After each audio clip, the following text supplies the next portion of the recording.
Buenas tardes, este es su programa Los Abogados Opinan de la revista jurídica El Foro de Baja California. Este programa se transmite martes a martes de 20 a 21 horas en el canal 156 de Cable Más de la cadena PSN. Por radio usted nos puede escuchar en la frecuencia 1030 de amplitud modulada. Tenemos una dirección de internet que es www.psntv.info. Hoy tenemos como invitado al maestro Carlos Madrazo Villarreal. Él es presidente del Colegio de Corredores Públicos en Baja California. Maestro, gracias por estar con nosotros. Muchísimas gracias a usted, licenciado. Estamos aquí a sus órdenes. El maestro Carlos Madrazo Villarreal es licenciado en Derecho, egresado de la Escuela Libre de Derecho del Estado de Puebla, y nos hablará sobre la Convención Nacional de Correduría Pública que tendrá verificativo en esta ciudad de Tijuana. Platíquenos, maestro, sobre esta convención. Claro que sí, licenciado, muchísimas gracias por permitirme este espacio en este programa tan visto por la comunidad jurídica y por el público en general. Estamos realmente muy contentos de poder estar aquí con ustedes y de poder compartir este espacio e informar respecto a un evento nacional que vamos a tener aquí en la ciudad de Tijuana y en la ciudad de Ensenada, o en el municipio de Ensenada, en el Valle de Guadalupe, donde vamos a recibir a diversos corredores públicos del país. Alrededor de 200 corredores públicos van a estar aquí los días 10, 11 y 12 de septiembre, donde prácticamente es la reunión anual de los corredores públicos, donde nos reunimos para tocar temas de interés para la correduría pública, pero de igual forma es un evento académico, maestro, donde estamos trayendo conferencistas de muy buen nivel, de primer nivel, que queremos compartir con todo el público interesado en estas pláticas. ¿El lugar sede de la convención, maestro? Sí, el hotel sede es el Hotel Real Inn, antes el Camino Real, el que está ubicado ahí por el Paseo de los Héroes.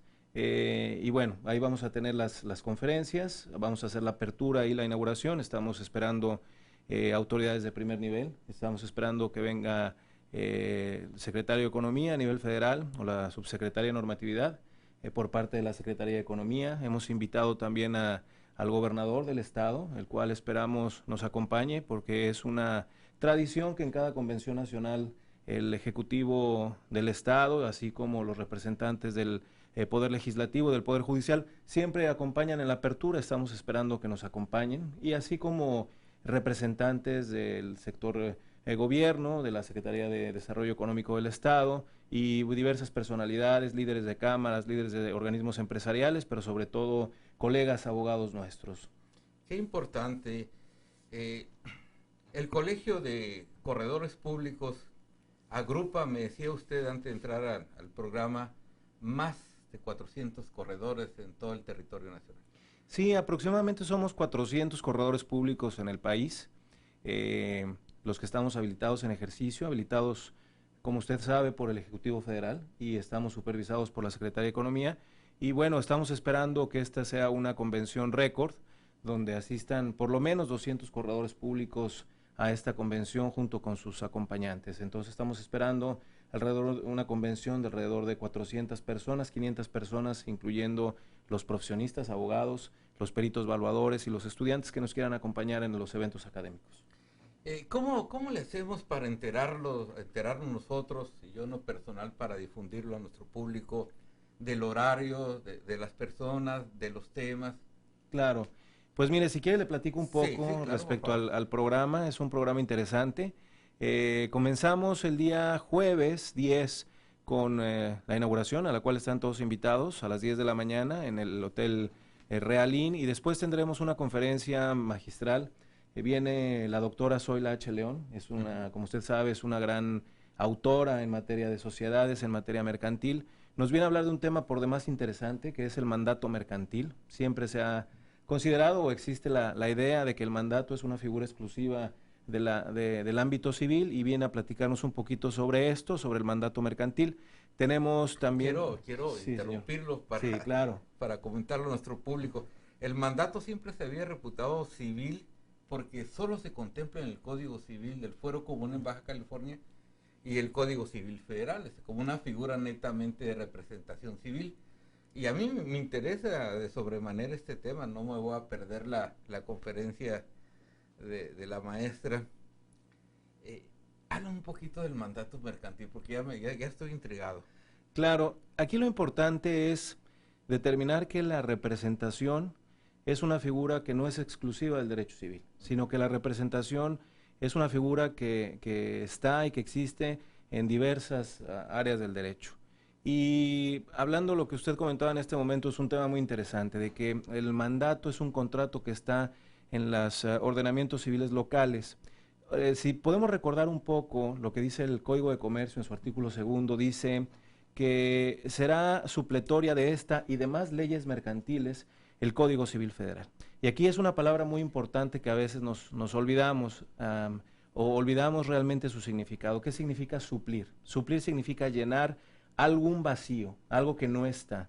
Entonces, bueno, el mandato es cierto, es un contrato que está en las disposiciones civiles, tanto federales como locales, pero que en materia de la representación llega a llenar ese espacio que no existe como tal en el Código de Comercio. Ahora, dentro del Código de Comercio y las leyes mercantiles existen diversos tipos de representación. Veamos, en el Código de Comercio, por ejemplo, existe la representación, recordará usted, maestro, de los factores, Sí. de los dependientes, de los propios comisionistas. El Código de Comercio, si recordamos aquel artículo que dice que se reputa mercantil el mandato aplicado para actos de comercio, es que es la comisión mercantil, se reputa comisión mercantil, el mandato aplicado para actos concretos de comercio.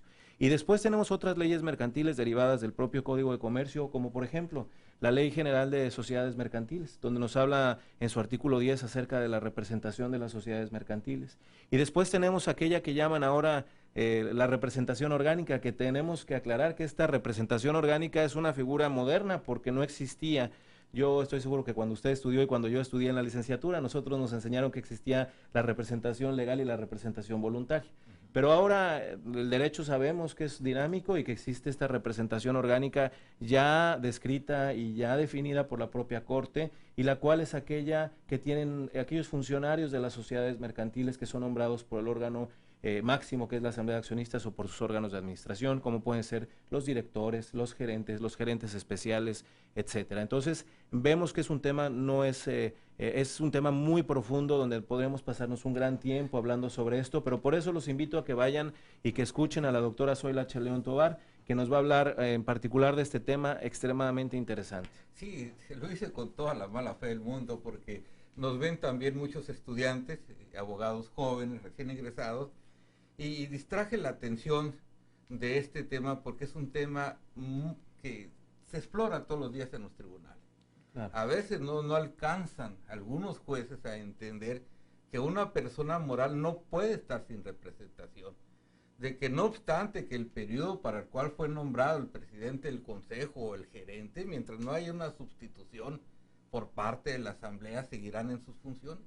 Entonces, yo le recomiendo a las personas interesadas que tengan conocimientos jurídicos como estudiantes, como abogados recién egresados, no se pierdan de esta conferencia de la doctora sobre el mandato mercantil. Les va a auxiliar tremendamente en el ejercicio de la profesión. Por supuesto que sí. Y tenemos otros temas, ¿verdad? Sí. También igualmente interesantes. Fíjese que tenemos la gran fortuna de contar con la amistad de gente muy brillante y muy capaz en temas muy modernos que son importantes. Por ejemplo, parte de las reformas estructurales que ha hecho la actual administración federal, como es la Ley de Telecomunicaciones. Tenemos a la doctora Clara Luz Álvarez González de Castilla, quien es una especialista y es una autoridad a nivel nacional en estos temas. Nos viene a platicar un poco sobre la Ley de Telecomunicaciones para que entendamos un poquito más el alcance de la Ley de Telecomunicaciones y, ¿por qué no? Estamos en un país y en un mundo donde también ya existe la crítica y es aceptada. A lo mejor viene a criticar alguno de estos expositores respecto a estas reformas estructurales, y bueno, estamos nosotros para escuchar los puntos de vista. Es muy interesante la Ley de Telecomunicaciones porque tenemos la percepción de que solamente empresas de ese nivel pues tienen acceso a tener canales con una amplitud a nivel nacional. Tal vez no sea ese el tema, tal vez sí lo sea, pero cuenten con mi asistencia. Perfecto. Son Claro son que temas sí. que debemos estar presentes para entenderlos, comprenderlos y estar mejor enterados.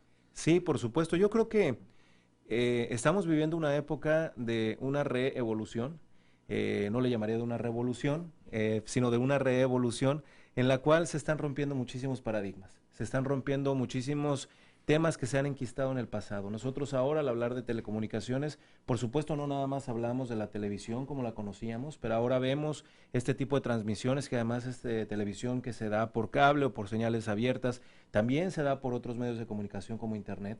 Sabemos que ahora la comunicación es extremadamente veloz con las redes sociales. ¿Hacia dónde va la regulación o no de este tipo de situaciones como las redes sociales? Son temas que yo creo que los abogados de ahora necesitamos plantearnos, ¿no? Necesitamos obviamente seguir estudiando las bases, los antecedentes que nos formaron como juristas, pero enfocados en este futuro que ya es un presente inminente, mi querido maestro, porque ya está y que tenemos ahora los abogados que ser un poquito más creativos, más dinámicos para poder conocer, entender estos temas y sobre todo para poder brindar soluciones a nuestros clientes, ¿no? Hoy como nunca ha evolucionado el derecho. Sí, señor. De mi época en que yo egresé, ya hace bastantes años, el derecho no tiene un dinamismo tal como ahora, y más en materia mercantil.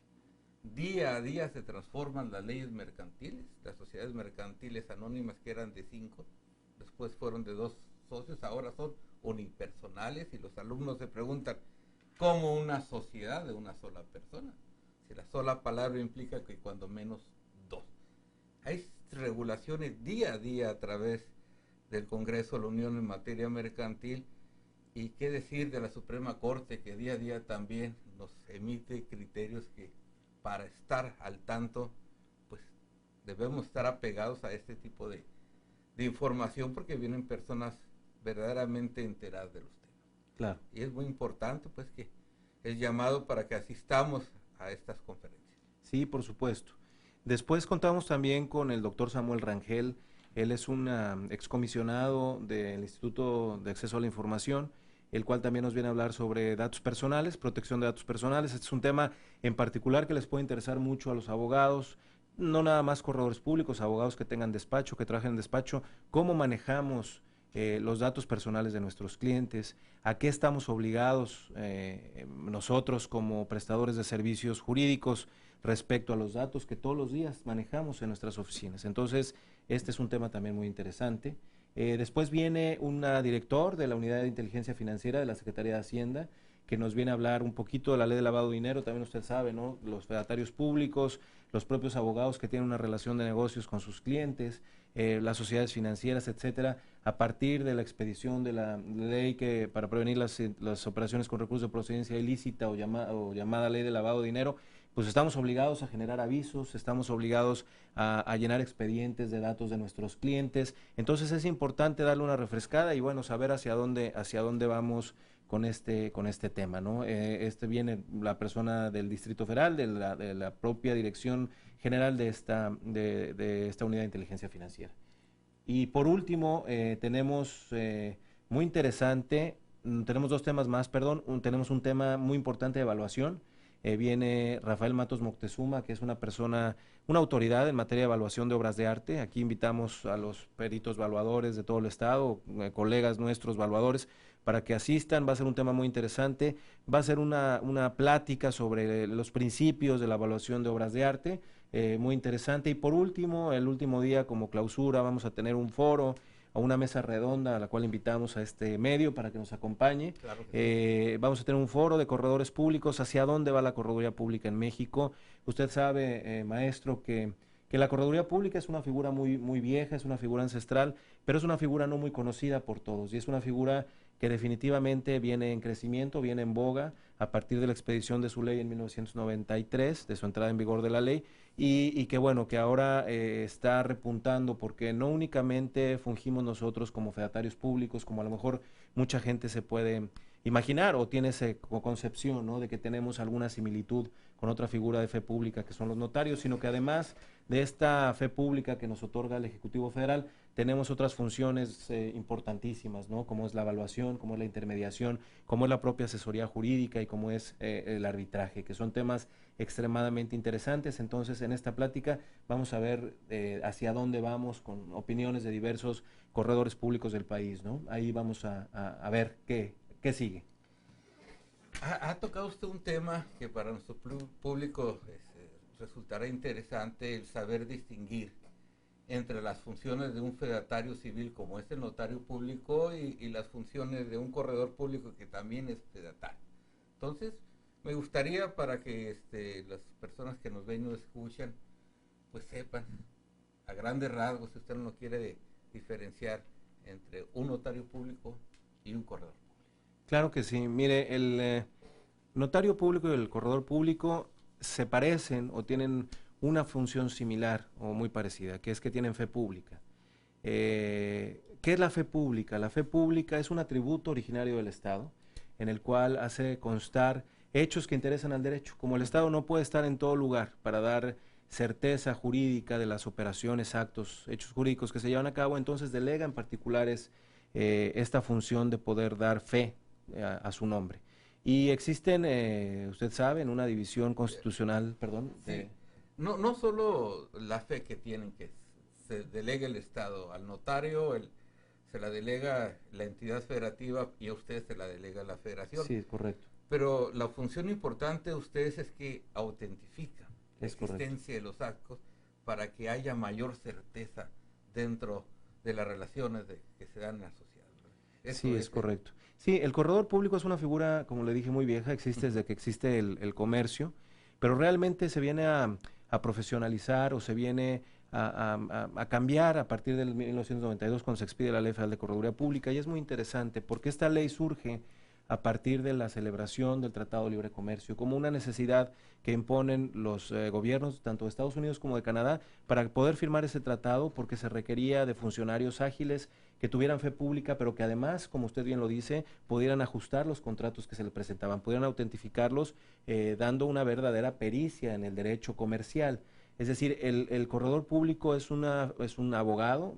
A partir de 1992, antes encontrábamos licenciados en relaciones comerciales, encontramos inclusive contadores públicos como corredores. A partir de 1992, de la expedición de la ley, el corredor público tiene que ser abogado. Y tiene que ser un abogado especializado en materia mercantil, en materia comercial. Esto es muy importante porque los exámenes que nosotros presentamos, que establece la propia ley, que son exámenes de alto grado de dificultad, sí bien es sobre todas las áreas del derecho, pero sí se especializa muchísimo más en el área mercantil o comercial. Mucha gente piensa, maestro, que el área mercantil es muy pequeña y dicen, es que ustedes están limitados al área mercantil. Y yo les digo, ojalá esto fuera cierto, porque el mercado es lo que mueve al mundo, ¿no? La mercantilidad y el comercio es lo que mueve al mundo, y ahí estamos metidos los corredores públicos. Es tan importante la intervención del corredor, y qué bueno que lo señala, que dice que la materia de comercio es pequeña. No, al contrario. Y en el campo de litigio entre los tribunales, aparte de que es muy amplio, el aspecto mercantil es sumamente difícil y técnico. Hay que estar doblemente preparado porque es una rama del derecho comercial mercantil, como decimos, o como dicen los abogados, de estricto derecho. Cualquier error en el planteamiento, cualquier omisión en el planteamiento, no hay suplencia de la queja, como hay en materia penal, como puede haber en materia civil, que el juez corrige los errores. Litigar mercantil es dificilísimo. Y litigar en materia de sociedad, de títulos y operaciones de crédito, de concursos mercantiles, ahora de patentes y marcas, es verdaderamente una rama que se puede dedicar el abogado es precisamente nada más a mercantil. Sí, por supuesto. Creo que el derecho mercantil es amplísimo y el derecho mercantil involucra, como usted dice, muchas disciplinas. A lo mejor no hablaríamos de muchas ramas del derecho, pero sí de muchas disciplinas jurídicas, como es el derecho a la propiedad industrial, como usted bien lo señala, como es el derecho societario, el llamado derecho corporativo. Me preguntaban alguna vez, ¿qué es un corredor público? Yo tengo mi definición de corredor público. Yo digo que el corredor público es un abogado especialista en empresas, en derecho comercial con esteroides. Es decir, un abogado que presentando estos exámenes el Estado le atribuye otras funciones que inclusive puede evaluar y que inclusive puede dar fe de los actos o hechos jurídicos que pasan ante él, que inclusive puede dirimir controversias entre los comerciantes. Muy interesante. Vamos a hacer la primera pausa. Está con nosotros el maestro Carlos Madrazo Villarreal, el expresidente del Colegio de Corredores Públicos en Baja California. Regresamos en un momento.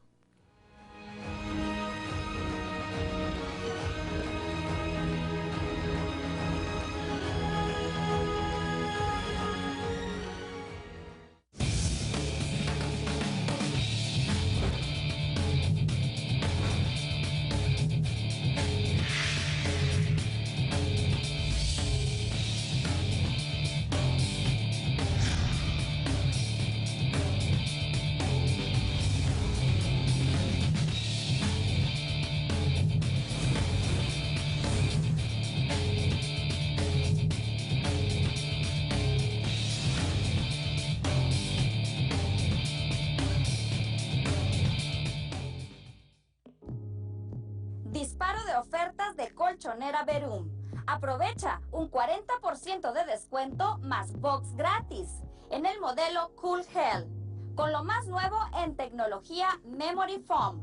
Ya es tiempo de cambiar tu colchón. Visítanos en Otay, Playas, Toreo, La Mesa y Carretera Libre a Rosarito, o llama al 681-7615. Colchonera Verum. Tommy Loop, el mejor lugar y el más barato para su afinación de carro. Cambio de aceite desde 300 pesos.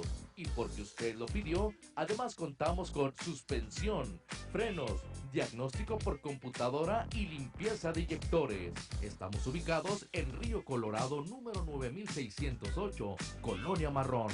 Teléfono 664-215-4762. 25 años nos respaldan.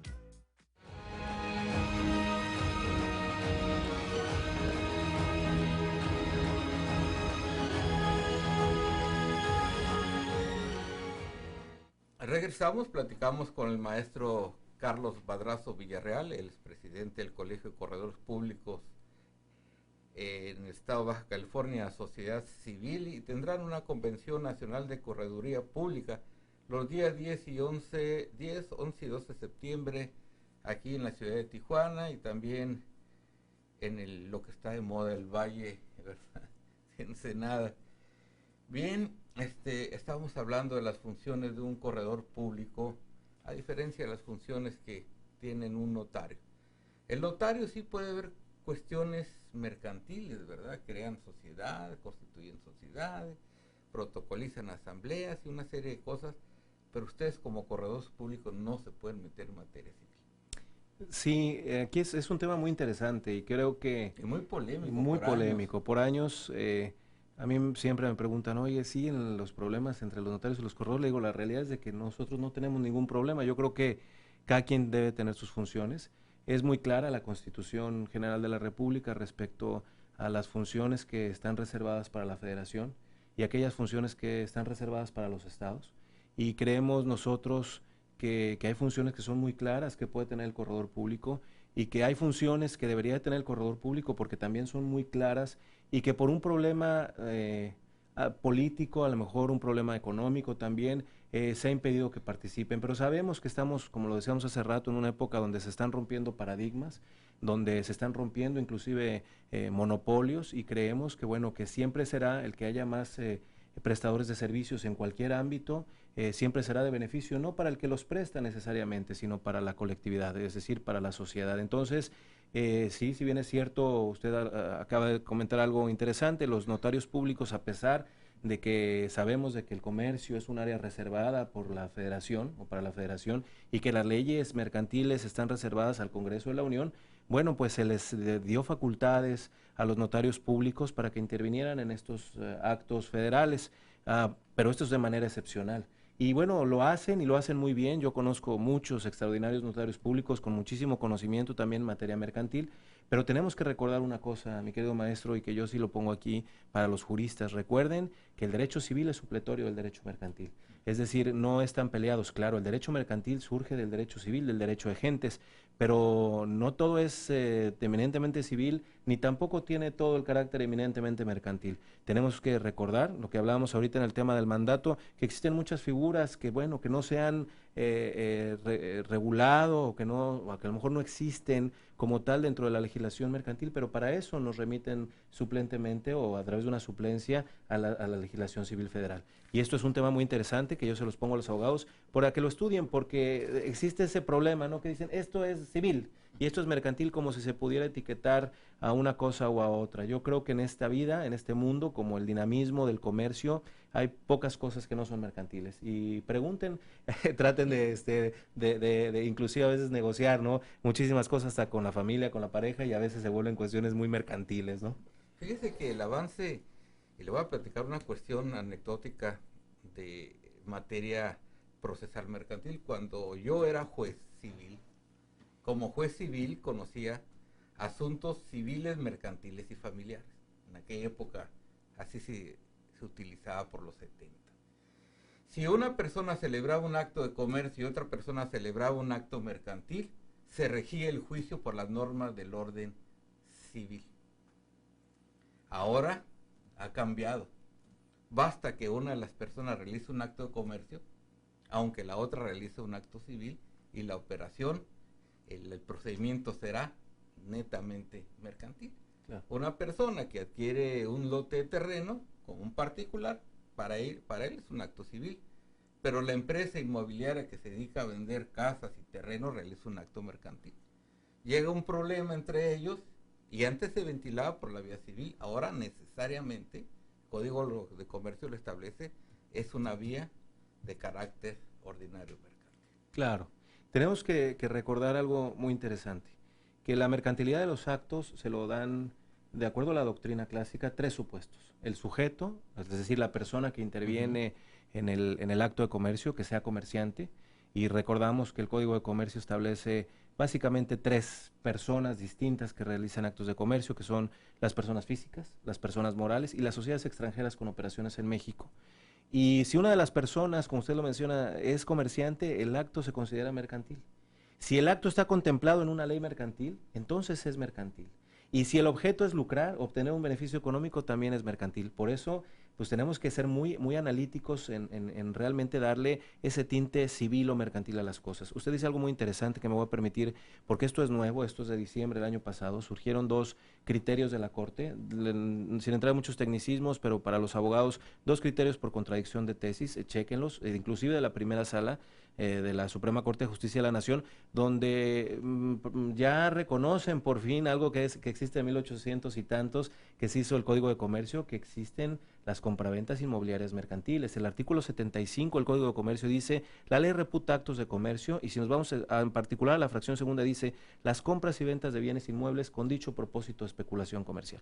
Ya la Corte determinó que es cierto, que si hay un problema, por ejemplo, como usted lo señala, entre una persona que vende casas, terrenos, etcétera, como su acto habitual, con lo que gana dinero, es un acto de comercio y se tiene que ventilar por la vía mercantil. Pero de igual forma, si una persona física o jurídica se dedica accidentalmente o regularmente a construir, a vender, desarrollar, que ahora son todas, recordemos estas empresas que de hecho muchas ahora están en concurso mercantil, que se dedicaban a construir grandes desarrollos inmobiliarios, pues su activo, maestro, su activo son las casas. Es como si vendieran tortillas o como si vendieran cualquier otro producto. Entonces, darle ese tinte de que es civil y de que únicamente está contemplada la compraventa inmobiliaria en los códigos civiles locales, creo que además de falaz, es mentiroso. Y eso es algo muy interesante que se está rompiendo y que la propia Corte está dando la razón jurídica y que está permitiendo que obviamente nosotros podamos afianzarnos más en el gusto de la gente que utiliza nuestros servicios. Eso lo traigo a colación y qué bueno que tocó y ampliamos el tema. Uno de los dilemas que enfrenta el abogado litigante en los tribunales cuando le llega un asunto a su despacho y decir, ¿en qué vía me voy? Es un dilema grande, ¿en la vía civil o en la vía mercantil? Por ejemplo, una persona moral que se dedica a arrendar inmuebles, no obstante que es su principal labor y que está dentro de su objeto social de la sociedad, llega un problema rescisorio de contrato y es civil el asunto. No obstante que sea su principal objeto, ¿no? Se ha definido en la Corte que será el asunto de carácter civil. Pero me encontré por ahí también una tesis que si el lugar que se arrienda es un local comercial dentro de un aeropuerto, ahí es mercantil. Entonces, el abogado debe estar muy atento no solo a la ley, sino también a los criterios que se emiten por la Suprema Corte de Justicia de la Nación, principalmente a través de su primera sala. Claro. Sí, por supuesto hay que recordar, ¿no? También eso los dejo de estudio, quiénes integran la Corte y cuál es el pensamiento de la gente que integra la Corte y van a encontrar el porqué a veces de muchas resoluciones. Esa es muy interesante, esa tesis que dice que los arrendamientos de locales comerciales en aeródromos civiles se consideran mercantiles. Y no, digo, obviamente fue una descripción tendenciosa por la propia primera sala respecto a dejar únicamente a los locales comerciales en aeródromos civiles, porque en la propia explicación de la sentencia es muy claro de que habla de que los arriendos o los alquileres inmobiliarios, cuando participan personas que se dedican habitual o accidentalmente al arrendamiento y que es, como usted dice, parte de su objeto social, en el caso de personas morales o que personas físicas que a eso se dedican, es mercantil. No nos queda la menor duda. Y eso es lo interesante de la correduría. Lo interesante de la correduría es que tenemos que entrar, que nos hemos tenido que entrar al fondo de los asuntos para poder encontrar las cosas que son la verdad. Y eso nos ha permitido, obviamente, poder romper muchísimos bloques en este camino, ¿no? Pero lo que nosotros buscamos, sin duda, es que haya más corredores públicos, que haya más notarios. Nosotros estamos de acuerdo con que se aperture la fe pública, que gente que pueda acceder a la prestación de servicios de fe pública, si alguien tiene la vocación, que no encuentre mayor obstáculo que el estudiar, presentar exámenes de oposición, el poder presentar exámenes y que pueda aspirar a estas funciones tan dignas, tan antiguas, tan hermosas como es la función del notariado civil y la función del corredor público mercantil. Son funciones hermosísimas y nosotros estamos en pro, sin duda, de que existan más fedatarios públicos y esto, insisto, es en beneficio no del prestador, es en beneficio de la gente. Volviendo al tema, porque permítame regresar un poquito al tema. Antes las operaciones de venta que realizaban las personas morales, sociedades, eran exclusivamente los notarios. O sea, los corredores no podían intervenir en contratos de compraventa de bienes inmuebles. Pero curiosamente la Corte dice, cualquier problema es mercantil, jurídicamente, judicialmente el asunto es mercantil, pero sustantivamente y atrás del litigio y antes del litigio, al corredor no se le permitía intervenir en la relación de compraventa. Y el registro público no registraba esas operaciones. ¿Ya ha cambiado la situación? Estamos en el camino de cambiar. Mire, desafortunadamente todavía existe una excepción en el artículo 6 de la Ley Federal de Correduría Pública que dice el corredor público puede hacer constar actos, convenios y contratos de naturaleza mercantil y le insertaron estas dos palabras o tres palabras muy a fuerza para poder impedir que participáramos en estas operaciones. ¿Por qué las tenía un sector de prestación de servicios de fe pública, que es excepto en tratándose de inmuebles? Pero estas tesis, todos estos criterios nos están dando la razón. Mire, la justificación de que el corredor público no puede intervenir y que decían de que la compraventa inmobiliaria era civil, se fundamenta o la fundamentaban de una forma sofista en el artículo 121 constitucional, que dice que los bienes muebles e inmuebles se rigen por el lugar de su ubicación. Esto sabemos que no tiene absolutamente nada que ver con los inmuebles. Sabemos que el artículo 121 constitucional es una copia, es una traducción de la cláusula cuarta de la Constitución de los Estados Unidos de Norteamérica, que en inglés dice the full faith and credit clause, que dice que en cada estado se dará entera fe de los actos, registros y procedimientos de los otros estados. Y después dice en sus fracciones, los bienes muebles e inmuebles se regirán por lugar de su ubicación. Pero esto tiene que ver más con la resolución de un problema de tráfico jurídico interestatal que por un tema de si es el notario o es el corredor público. Yo creo que al constituyente de 1917 no le interesaba, no era un problema para ellos. De hecho, aquí tenemos grandes corredores públicos, por ejemplo, el licenciado Jorge Díez de Bonilla, una persona que acaba de cumplir 97 años, es el decano de la correduría pública, corredor público desde 1945, al cual le mando un caluroso saludo. Él antes del 92 que pusieran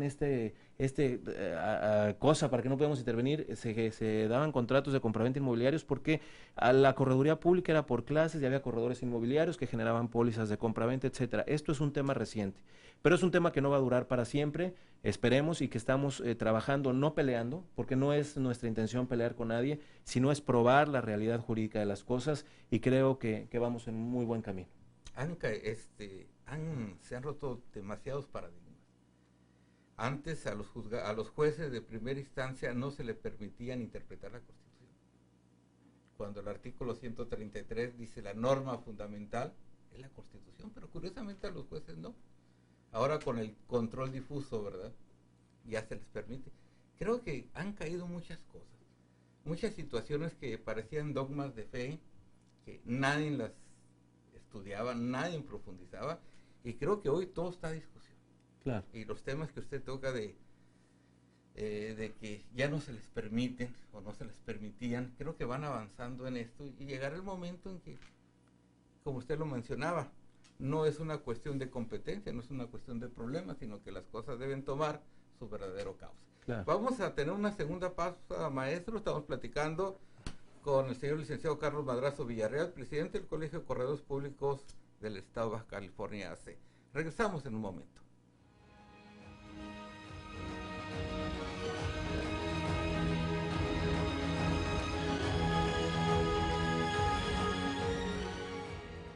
Llegó la expo zapatera más grande jamás antes vista de León, Guanajuato.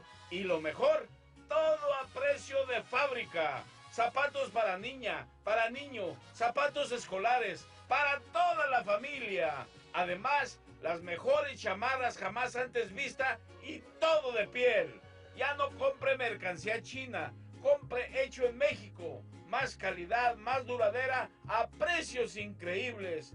Expo Zapatera, directa de León, Guanajuato, afuerita de Mercado Soriana de las 5 y 10.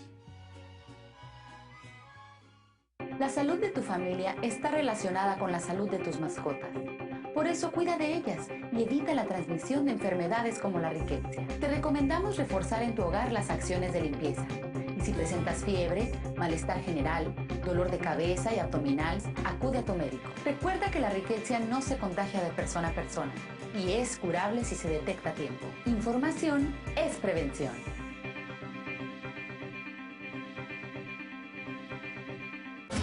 Casa Toreros presenta Toros en la Monumental de Tijuana. Domingo 16 de agosto, 4:30 de la tarde. 6 toreros en busca del triunfo. Javier Ocampo, Antonio Romero, Angelino de Arriaga, César Ibelles, Juan Pablo Yaguno y Antonio Lomelí, lidiando un imponente encierro del Vergel. Boletos en boletea.com y Hotel Palacio Azteca. Dicen que para llegar a viejito, pues hay que comer pollito. Y el mejor pollo lo encuentra en Pollos Brasil. Desde 1947 existe una receta que ha pasado de generación en generación y hace que el pollo le dé un sabor muy especial. Libre de hormonas, esteroides y conservadores. 3 horas de cocinado a la vuelta y vuelta en carbón y leña y 100% natural. Pollos Brasil. Pídalos en calle Brasil y Fresnillo, Colonia Cacho. Teléfono 634-1604. 634-1604. Y recuerde, para llegar a viejito, pues coma pollito.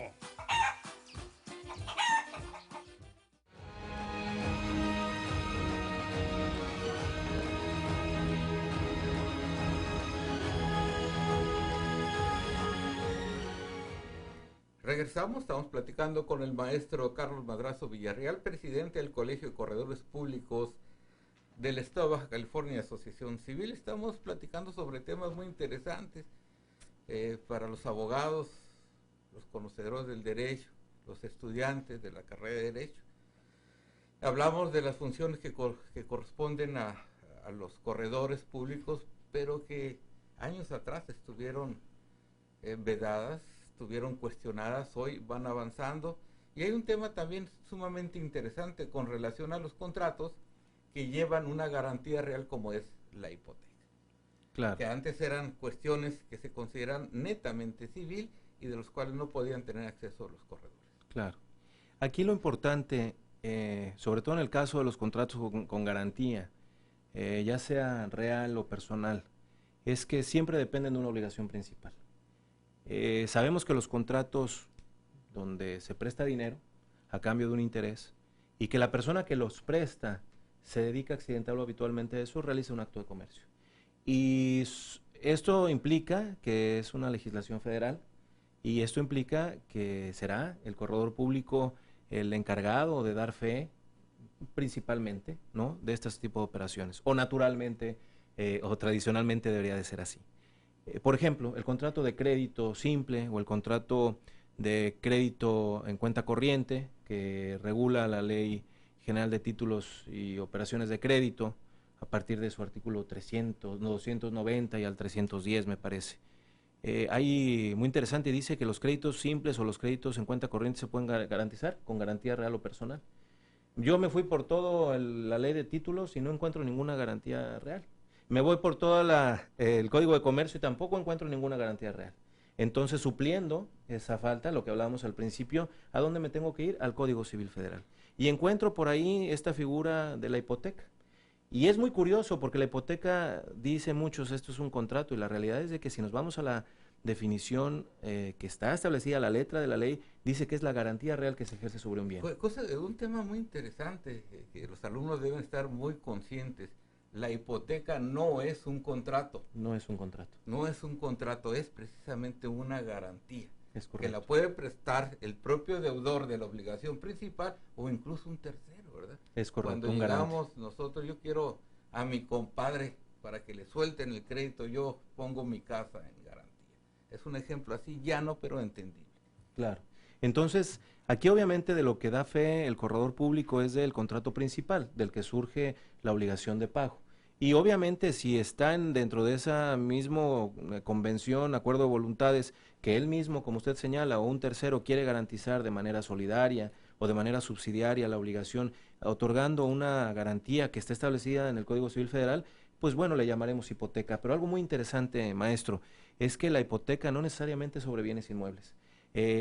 También encontramos, digo, por la propia definición, habla de bienes, que es la garantía real que se ejerce sobre un bien a fin de garantizar el pago. Es que la diferencia es con la prenda. Es correcto. Y la diferencia está en que la hipoteca no se entrega el bien, y sobre bienes muebles sí se entrega ordinariamente la prenda, un carro, lo que hace uno ante los montes de piedad. Incluso pues, puede haber prendas sin entrega de bien, pero ya es mucho revolverla aquí al público. No, claro. No, y es un tema interesante porque antes hablábamos sobre hipotecas sobre buques, navíos, aeronaves, Sí, y sabemos que son bienes muebles, pero que son considerados como hipotecas, y precisamente era porque no existía la prenda sin transmisión de posesión, que sabemos que es una figura reciente. Entonces, por eso se llamaba hipoteca sobre buques, navíos, aeronaves, pero no confundamos a los espectadores. A lo mejor en algún otro momento podemos hablar de esas figuras muy técnicos. Sí, aquí lo importante Volvamos a la hipoteca. Sí, lo importante es que, bueno, que el corredor público sí puede dar fe del otorgamiento de créditos independientemente de la garantía. Y en la hipoteca, que es esta garantía, sabemos que tiene un principio que es inseparable de la obligación principal, no se puede separar. Entonces, eso lo podemos encontrar en la doctrina, lo podemos encontrar en la propia ley. Entonces, sí podemos dar fe, se están inscribiendo estos contratos. Invito a las sociedades financieras de objeto múltiple que otorgan este tipo de contratos con garantías hipotecarias, que acudan con el corredor público. Yo les garantizo que no van a tener problemas. Muchas veces dicen, es que vamos a tener problema en la ejecución, porque dice, hay un criterio por ahí de la Corte que dice que para que se pueda ejecutar la vía sumaria hipotecaria debe constar en escritura pública. Aquí son dos temas muy importantes que yo les quiero comentar. El artículo 1055 bis del Código de Comercio señala que cuando haya garantías reales, a elección del actor podrá escoger la vía sumaria o la vía ejecutiva mercantil, la vía ordinaria o la vía convencional. Entonces la vía sumaria hipotecaria no es la única que existe, para que no les doren la píldora. Fíjese, quiero hacer una acotación. Cuando yo era litigante, después de haber sido juez, le pegábamos mucho a los bancos por la vía. Y se equivocaban mucho los abogados bancarios. Llegó un momento que no sabían si era civil o mercantil, y por ahí nos aprovechamos para quitarnos esa cuestión. Se reformó el artículo para decir, si es una institución o hay una garantía, te puedes ir en la vía que tú quieras, ordinaria, sumaria, especial y ejecutiva, y todo procede. Así es. Para proteger precisamente al acreedor que tenía una garantía, porque de hecho quedaba desprotegido el que había otorgado una obligación y tenía una garantía real de este tipo, se miraba muchas veces impedido de hacer efectiva la obligación, porque teníamos muchas salidas en cuanto al estudio de la vía, que es una cuestión preferente. Claro que sí. Pues sí, esta es la realidad y bueno, son de los paradigmas y de los sofismas que se han estado rompiendo. Igual, como ese hay muchos otros, por ejemplo, las ratificaciones de contratos de arrendamiento que también manifestaban que no podía el corredor y alguna serie de cosas que, bueno, pues habían contaminado también a los propios registros. Hoy tenemos gente muy capaz en los registros, con mucho estudio, que entienden perfectamente bien las figuras y que están... Ha sufrido una modificación el registro de comercio, ¿verdad? Sí. Muy trascendental. Mire, yo quiero, y obviamente como decimos nosotros, sin echar ningún tipo de guayabazo a nadie, Sí. Yo quiero de verdad felicitar al Registro Público de Baja California, quiero felicitar a su directora, al licenciado Araiza, extraordinario director, a los delegados, el de Tijuana, el de Mexicali, el de Ensenada, realmente gente con mucha capacidad, mucho estudio, cuando no... hemos llegado a un acuerdo, nos sentamos a platicar, hemos hecho cursos, etcétera, y bueno, hemos tenido una dinámica de trabajo muy interesante. Yo felicito a el acierto, ¿no?, del gobernador de tener este director del registro y de la gente que él tiene debajo, porque realmente, además, bueno, sabe usted que tienen ahí un sistema de calidad ISO, ¿no?, que es de los pocos en el país, que tiene un tiempo de respuesta muchísimo más rápido que en otros estados. Entonces, bueno, tenemos un gran registro público y han entendido que obviamente las funciones del registro son inscribir y que son declarativas, no constitutivas de derechos. Entonces, ya también, pues el hecho de que antes el registrador se metiera a hacer un papel de juez, creo que ya está terminando porque no es su papel, ¿no? Sí, la evolución que ha sufrido el registro público de propiedad y de comercio, que el registro de propiedad es netamente civil, también hay Correcto. que hacer la distinción. La propiedad de comercio es una cuestión federal y mercantil, pero que antes la llevaba solo el registrador civil. Claro. Pero ya la operación, ¿verdad?, el registro de comercio ya ha evolucionado tanto, ha logrado que se cambie la ley de sociedades mercantiles y otras disposiciones para llevar el registro de las asambleas con una secuencia, con un número, es decir, que ya no haya ciertos grados de incertidumbre en lo que se da. Así es. Sí, tenemos que recordar que el registro de comercio depende de la Secretaría de Economía y opera en los estados a través de los convenios de colaboración que la propia Constitución General de la República permite, y bueno, pero es eminentemente de la Secretaría de Economía del registro. Hay un sistema muy bueno, abogados, ojo, el sistema de publicación de sociedades mercantiles, chéquenlo, porque cualquier convocatoria o acto societario que deba de ser publicado, recuerden que en el 2014 con la miscelánea mercantil se modificaron la Ley General de Sociedades Mercantiles, Código de Comercio y demás disposiciones mercantiles. Ahora hay un sistema de publicación de sociedades mercantiles donde se publican convocatorias, se publican, por ejemplo, en el caso de disolución o liquidación de sociedades, estados financieros, balances, en el caso de fusiones,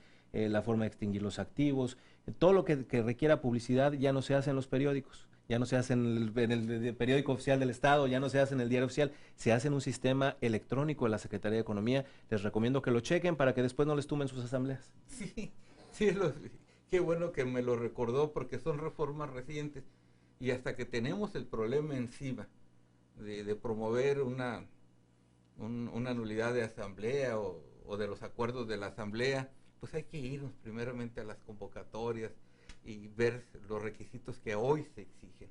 Son reformas muy recientes y los abogados que tenemos muchos años, pues nos quedamos con grabado en la mente aquellas cosas que siempre y que nunca cambiaron.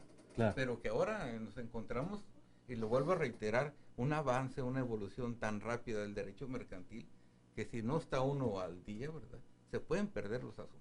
Sí, claro, yo realmente, bueno, soy un apasionado del derecho mercantil, realmente me gusta mucho y invito a los jóvenes, porque tradicionalmente nosotros tenemos una educación eminentemente civilista y de litigantes.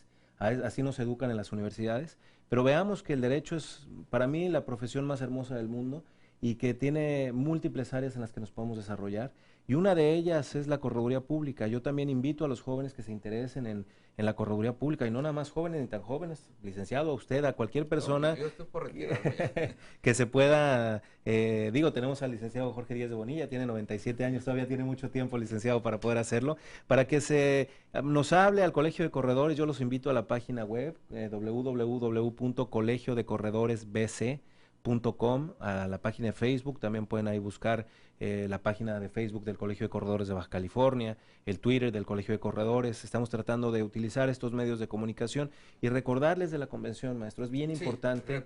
Repitamos. Sí, que asistan profesionistas, estudiantes, tenemos realmente precios muy interesantes, ya vimos la calidad de los expositores, prácticamente todos doctores en Derecho, muy reconocidos en sus ámbitos de especialidad, muy barato a los estudiantes, son 600 pesos por todas las conferencias, maestro, y para los profesionistas 950 pesos por todas las conferencias, entonces es muy barato, ¿no? Habrá eventos sociales, etcétera, estos sí están reservados para los corredores públicos, y bueno, algunos eventos de juntas, tenemos la asamblea, cambio de mesa directiva en el Colegio Nacional, etcétera, que ya son eventos particulares, pero también si alguien está interesado en ir porque tiene algún negocio en otro estado y quiere ver si puede encontrar un corredor público de otra plaza para que lo ayude, vayan, van a encontrar corredores públicos de todas las plazas. Si alguien quiere poner un stand, quiere promocionar a lo mejor sus productos o sus servicios con corredores públicos de toda la plaza que puedan llevar estos productos o servicios a otras plazas para hacer negocio. Recordemos que el origen de la correduría pública es precisamente el corretaje mercantil, es decir, el intercambiar propuestas, el llevar productos de una persona a otra. Pues bueno, tomando como base esta figura ancestral de la correduría, vamos a estar ahí. Si a alguien le interesa patrocinar, poner un stand, por favor comuníquense con nosotros y con mucho gusto les vamos a dar la información. Recordemos, es el día 9, 10, 11 y 12, la inauguración es el día 10, 11 y 12, aquí en Tijuana y en el Valle de Guadalupe el último día, para que nos acompañen, maestro.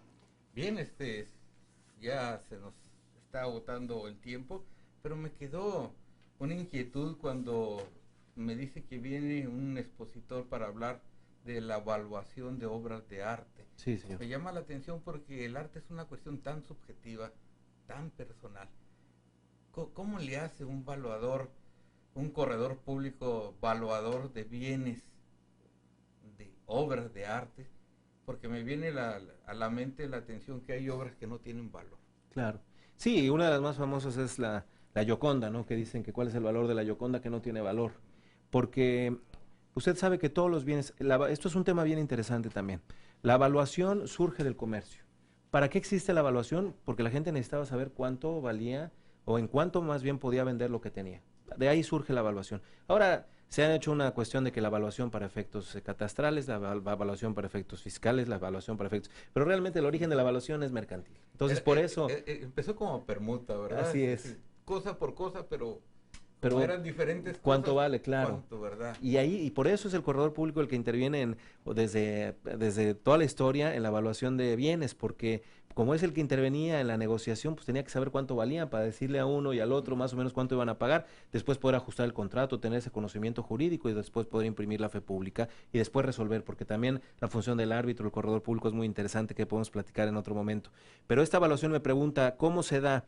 Pues es básicamente porque los bienes están en el mercado. Nosotros sabemos que los bienes deben de estar en el mercado y el valor que se les da a los bienes es el del mercado. Entonces, por ejemplo, ¿cuánto vale un Picasso? Bueno, tenemos que ver cómo se han vendido los Picassos en las últimas subastas o en casas de arte, en galerías de arte, y tomar referencias. Y inclusive se puede hacer una evaluación por centímetro cuadrado de la pieza. Hay piezas grandes, hay piezas pequeñas, hay piezas que están pintadas en óleo, hay otras piezas que están pintadas a lo mejor en acuarela, unas están pintadas a lo mejor en un lienzo de tela, otras a lo mejor en otro tipo de material. Todo eso se tiene que tomar en cuenta, pero básicamente el valor que impera en la evaluación de todos los bienes es el valor de mercado. Tienen un estudio aparte de que los corredores son licenciados en Derecho y tienen una formación de juristas universitariamente, pero ya nos salimos del campo jurídico y nos metemos al campo de la evaluación. Sí. Entonces el corredor público debe tener algunos estudios específicos y especiales sobre la materia, ¿no? Fíjese que es muy interesante porque, como yo le mencionaba, el corredor público fue evaluador antes de que otro tipo de evaluadores que ahora hay, muchos y muy eficientes, muy buenos, ingenieros, actuarios, arquitectos, etcétera, que evalúan bienes. Antes era el corredor público. ¿Por qué? Porque era un conocedor del mercado. Porque todos los días estaba ahí. Porque exactamente, porque todos los días estaba ahí. Obviamente nosotros, los corredores públicos, estamos en el mercado, conocemos el valor de los bienes, pero además, pues sí, nos tenemos que especializar ahora con especialidades, con maestrías en evaluación. Han surgido muchísimos métodos evaluatorios, de muchísimas clases. Hay evaluación, por ejemplo, ahora de bienes intangibles también, que uno se pregunta, bueno, ¿cómo se puede evaluar un intangible? Una marca que esto es importante decirle, las marcas pueden tener un valor muchísimo más alto que inclusive los activos fijos de las sociedades. Y se pueden representar o poner en los estados financieros, se pueden depreciar, se pueden amortizar, se les puede dar un costo de adquisición para poder deducir el impuesto, cuestiones muy interesantes. Y el corredor público, de acuerdo al reglamento del Código Fiscal y de la Ley del Impuesto de la Renta, pues está autorizado para emitir avalúos con efectos fiscales. Qué interesante, que Sí. porque fíjese que también en materia mercantil, en el litigio mercantil, cuando uno va a rematar un bien que ha sido embargado, antes nombramos un ingeniero, un arquitecto o lo que fuera, ahora tenemos que señalar un corredor. Sí, es correcto, han probado, lo que pasa es que nosotros tenemos una ventaja, no es cierto, nosotros tenemos una diferencia, nosotros estamos afianzados o tenemos una garantía en favor de la Tesorería de la Federación para el cumplimiento de nuestras obligaciones. Esto nos exige a nosotros estar bien preparados y poder cuidar nuestro trabajo. Además, estamos constantemente supervisados por la Secretaría de Economía, la cual realiza todos los años, y esta es información pública, la pueden encontrar ustedes en la página oficial de la Correduría Pública, www.correduriapublica.gov.mx, donde pueden encontrar los calendarios de visitas y van a encontrar que están visitando a todas las plazas del estado haciendo estas supervisiones por parte de la Secretaría de Economía, y bueno, pues estamos supervisados, no nos queda de otra más que hacer bien nuestra chamba, porque si no nos pueden multar, sancionar e inhabilitar. Qué interesante lo que dice, están afianzados, dieron una garantía de que se van a conducir con verdad, y si no, pues asumen la responsabilidad de sus malos actos, habrá una sanción. Maestro Carlos Madrazo Villarreal, presidente del Colegio de Corredores Públicos del Estado de Baja California, solo me resta agradecerle su presencia, su tiempo, sus conocimientos y experiencias. Muchísimas gracias. Para mí es un verdadero placer estar aquí con ustedes. Les reitero nuestro agradecimiento, nuestra simpatía a este programa, a su revista, esperando que no sea la última vez que nos inviten y que estemos aquí para hablar de todos estos temas tan interesantes. Bien, nos despedimos, los invitamos a la próxima semana, un programa más de corte jurídico, pero de interés general. Hasta entonces, buenas noches. Gracias.